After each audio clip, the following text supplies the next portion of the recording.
প্রিয় ছাত্রছাত্রী, আজকের আলোচ্য বিষয় অস্থিসন্ধি। অস্থিসন্ধি কি? দুটি বা দুইয়ের বেশি অস্থির সংযোগস্থলকে অস্থিসন্ধি বলে। জন্মের সময় একজন শিশুর প্রায় 300টি হাড় বা অস্থির অংশ থাকলেও বয়স বাড়ার সঙ্গে সঙ্গে অনেকগুলোই একসঙ্গে জুড়ে গিয়ে অবশেষে পূর্ণবয়স্ক মানুষের শরীরে থাকে 206টি হাড় বা অস্থি। এই অস্থিগুলো একে অন্যের সঙ্গে অস্থিসন্ধিতে লিগামেন্ট নামের সুতো বা দড়ির মতো জিনিস দিয়ে বাঁধা থাকে।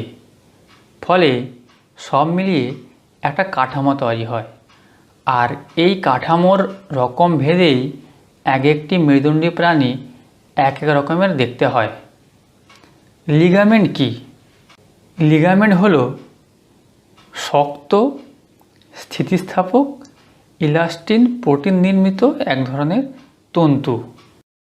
অনেক মাংসপেশি আবার টেন্ডন নামের এক ধরনের দড়ি দিয়ে ওই অস্থিগুলোর সঙ্গে সামনে, পেছনে বা যে কোনো পাশ দিয়েই ওপরের অস্থি ও নিচের অস্থির সঙ্গে বাঁধা থাকে। টেন্ডন কি? টেন্ডন হলো শক্ত, অস্থিতিস্থাপক, কোলাজেন প্রোটিন নির্মিত এক ধরনের শ্বেততন্তু। মানবদেহে অস্থিসন্ধি প্রধানত 3 প্রকার: অচল অস্থিসন্ধি, ঈষৎ সচল সন্ধি, সচল অস্থিসন্ধি। অচল অস্থিসন্ধি, এই অস্থিসন্ধিগুলো একদমই নড়াচড়া করে না। তো মানুষের মাথার খুলিতে এই ধরনের অস্থিসন্ধি থাকে। তারপর ঈষৎ সচল সন্ধি। এই সন্ধিগুলো খুব সামান্য নড়াচড়া করতে পারে। মেরুদণ্ডের কশেরুকার মাঝে এই প্রকার সন্ধি দেখা যায়। সবশেষে সচল অস্থিসন্ধি। এই ধরনের অস্থিসন্ধিগুলো অনেকটা নড়াচড়া করতে পারে। কাঁধের সন্ধি, হাঁটুর সন্ধি, কনুই সন্ধি, কোমরের সন্ধি, এগুলো সবই সচল অস্থিসন্ধি। এই ধরনের সন্ধির ভিতর এক ধরনের তৈলাক্ত তরল পদার্থ থাকে। এই তরলকে বলা হয় সাইনোভিয়াল তরল। আর সেই তরল পদার্থটা ঘিরে থাকে একটা খোলসের মতো আবরণ বা পর্দা, যাতে তরলটা অস্থিসন্ধি থেকে বেরিয়ে না যায়। এই আবরণ বা পর্দাটাকে বলা হয় সাইনোভিয়াল পর্দা। মানবদেহে অধিকাংশ অস্থিসন্ধি দুটি হাড় নিয়ে তৈরি হলেও কোনো কোনো অস্থিসন্ধিতে 2-এর বেশি হাড় থাকে।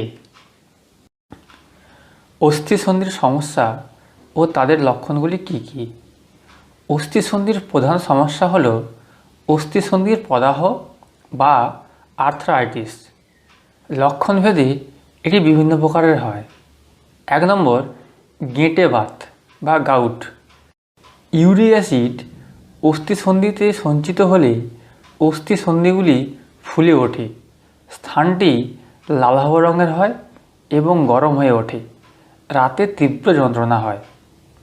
2 নম্বর, রিউমাটয়েড আর্থ্রাইটিস। অস্থিসন্ধিগুলিতে উপস্থিত সাইনোভিয়াল তরলের পরিমাণ বেড়ে যায়, ফলে অস্থিসন্ধিগুলি ফুলে ওঠে এবং সাইনোভিয়াল পর্দায় প্রদাহ বা জ্বালা সৃষ্টি হয়। 3 নম্বর, অস্টিওআর্থ্রাইটিস। হাত, হাঁটু, মেরুদণ্ডের অস্থিসন্ধি বিশেষভাবে আক্রান্ত হয়। এক্ষেত্রে অস্থিসন্ধিস্থলটি শক্ত হয়ে যায় এবং বেশি নড়াচড়া করানো যায় না।